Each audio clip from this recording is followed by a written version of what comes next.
prophète alayhi salatu wassalam dit dans le hadith wa kullu bid'atin dalalah, et toute innovation est égarement. Fala yustathna shay'un min al-bid'a. On comprend de cette phrase et de cette parole que toutes les innovations sans exception sont un égarement. Car le messager alayhi salatu wassalam dit wa kullu bid'atin dalalah fa inna kulla bid'atin dalalah. Toute innovation est égarement. Il n'a pas dit certaines innovations sont des égarements ou toute innovation est égarement sauf telle et telle innovation. Donc on comprend de cette parole que rien ne fait exception à cette règle. لأن هناك الآن من يقول إن البدع منها ما هو حسن ومنها ما هو ضلالة. Pourquoi est-ce que l'on dit cela?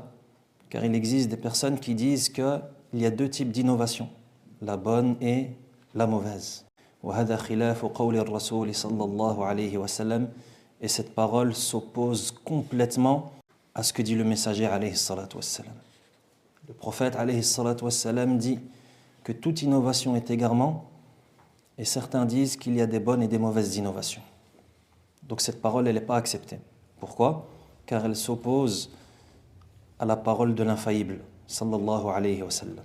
Donc on comprend de cela que dans l'innovation, il n'y a aucun bien. Le fait d'innover dans la religion, ça ne comporte aucun bien. Pourquoi? Car ça a été interdit. Et que toutes les innovations sont mauvaises.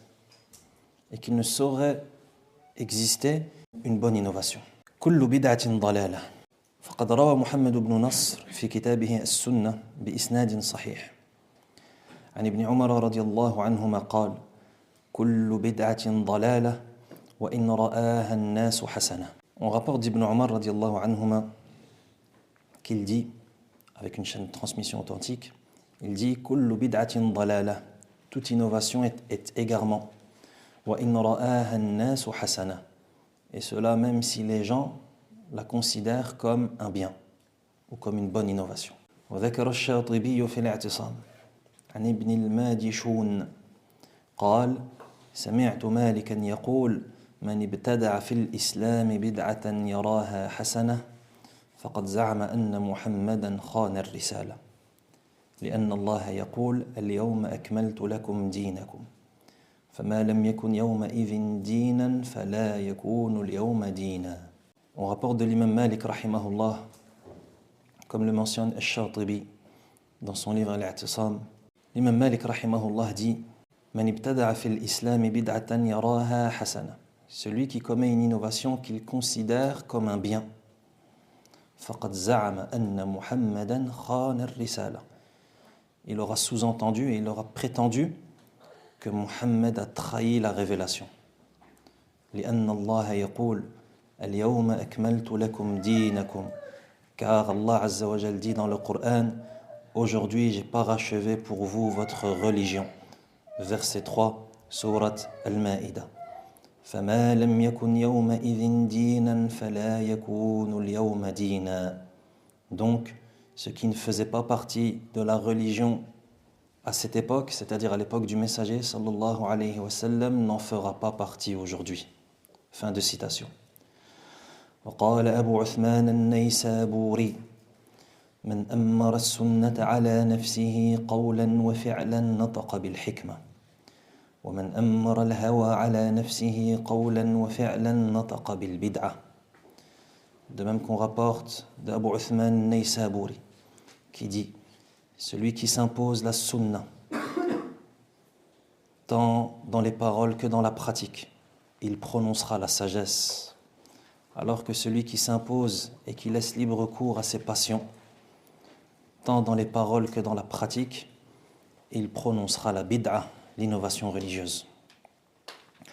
وأما الحديث الذي رواه مسلم في صحيحه من سن في الإسلام سنة حسنة فله أجرها وأجر من عمل بها فهو محمول على القدوة الحسنة في الخير كما هو واضح من سبب الحديث وهو أن رسول الله صلى الله عليه وسلم حث على الصدقة فأتى رجل من الأنصار بصرة كبيرة فتابعه الناس على الصدقة فعند ذلك قال رسول الله صلى الله عليه وسلم ما قال وهو محمول أيضا على من أظهر سنة الرسول صلى الله عليه وسلم وأحياها كما حصل من عمر رضي الله عنه في جمع الناس على صلاة التراويح.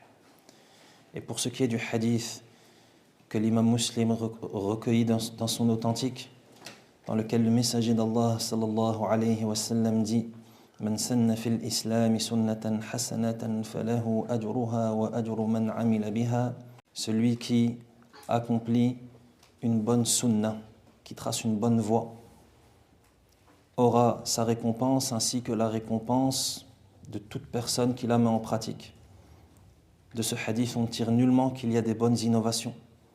Mais au contraire, ce hadith, il nous indique que celui qui est un modèle dans le bien sera récompensé pour le bien qu'il fait ainsi que pour le bien que tout le monde fera par sa cause.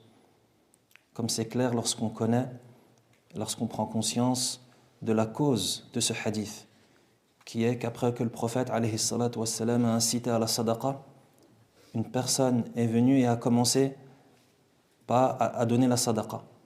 Et ça a incité toutes les autres personnes après lui à donner la sadaqa. Donc la première personne qui a fait cette sadaqa après que le prophète alayhi salatu wassalam y a incité, et que toutes les personnes ont fait l'aumône après lui, la personne prend la récompense de toutes les autres personnes qui ont agi de la sorte sans que ça ne réduise leur récompense. كما حصل من عمر رضي الله عنه في جمع الناس على صلاة التراويح في رمضان فإنه إظهار لسنته صلى الله عليه وسلم. De même que la décision de Omar رضي الله عنه lorsqu'il a réuni les gens pour qu'ils prient tarawih, la prière de tarawih durant le mois de Ramadan, pour qu'ils la prient ensemble. Ce n'est pas ce qu'on appelle une bonne innovation, mais Omar radiallahu anhu a tout simplement fait izharun lis-sunnah, c'est-à-dire qu'il a redonné vie à une sunnah, car le prophète alayhi salatu wassalam a accompli cette prière de tarawih. Donc personne ne peut prétendre que lorsque Omar radiallahu anhu a rassemblé les gens pour la prière de tarawih, que c'est une bonne innovation et que donc on peut faire des bonnes innovations. لأنه صلى الله عليه وسلم صلى بالناس قيام رمضان في بعض الليالي وتركه خشية أن يفرض عليهم كما في صحيح البخاري فلما توفي رسول الله صلى الله عليه وسلم ذهب ما كان يخشى من الفرض لانقطاع التشريع بوفاته عليه الصلاة والسلام فبقي الاستحباب فأظهره عمر رضي الله عنه وهو أيضا من سنة الخلفاء الراشدين وما جاء عنه رضي الله عنه من قوله نعم البدعة كما في صحيح البخاري يريد إظهار صلاة التراويح ويراد به البدعة اللغوية. Lorsque Omar رضي الله عنه a réinstauré la prière de tarawih durant son califat, ce n'est nullement une bonne bid'a. Pourquoi? Car, comme ça vient d'être mentionné, le prophète alayhi salatu wassalam lui-même a prié cette prière de tarawih. Mais ce qui s'est passé durant la vie du prophète sallallahu alayhi wa sallam, c'est que le prophète sallallahu alayhi wa sallam a cessé de l'accomplir. Pourquoi? Car comme il l'a dit lui-même, il redoutait que cette prière devienne obligatoire. Donc, sa crainte que la prière de tarawih devienne obligatoire l'a poussé à cesser de l'accomplir. Parce que s'il continuait, elle allait devenir obligatoire. Donc il a cessé de le faire. Et ensuite, Omar radiallahu anhu, durant son califat, il a refait vivre cette sunna. Donc Omar radiallahu anhu, lorsqu'il réinstaure la prière de tarawih, est-ce qu'il fait une bonne innovation? Là, il réinstaure une sunna qui existait déjà. Comprends bien cela. Pourquoi? Parce que c'est une ambiguïté qui est souvent répétée. Et c'est quelque chose qui revient souvent par ces gens qui prétendent que dans la religion, il y a des bonnes innovations. Cette histoire de tarawih avec Omar radiallahu anhu, elle revient souvent.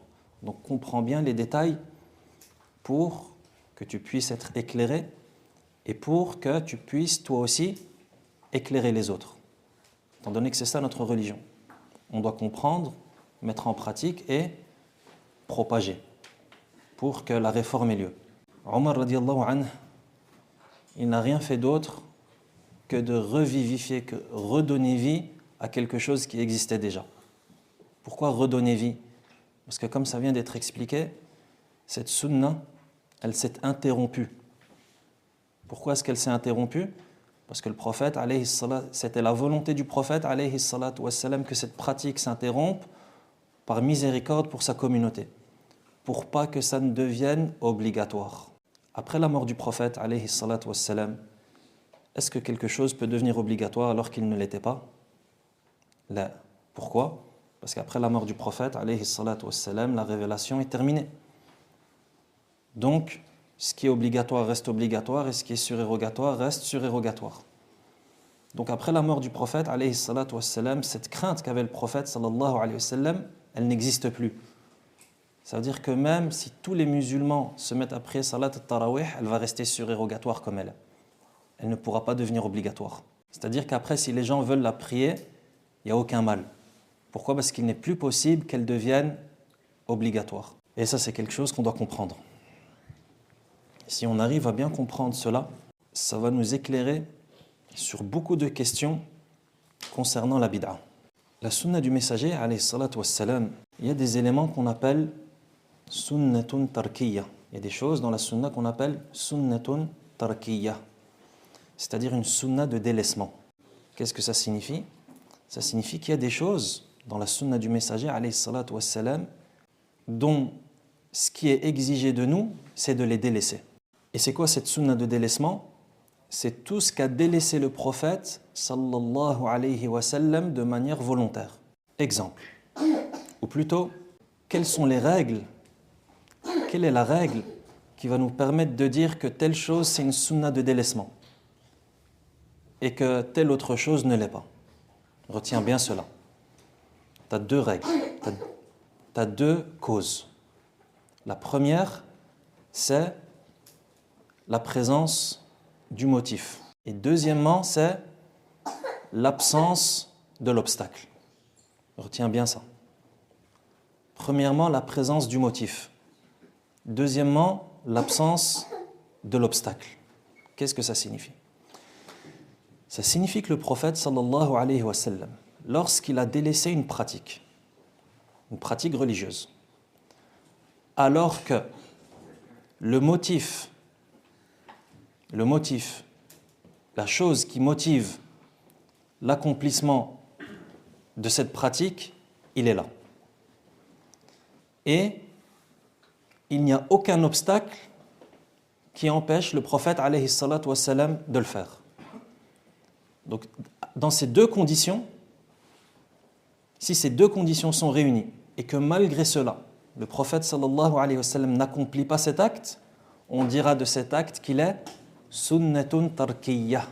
Concentre-toi bien, c'est très important.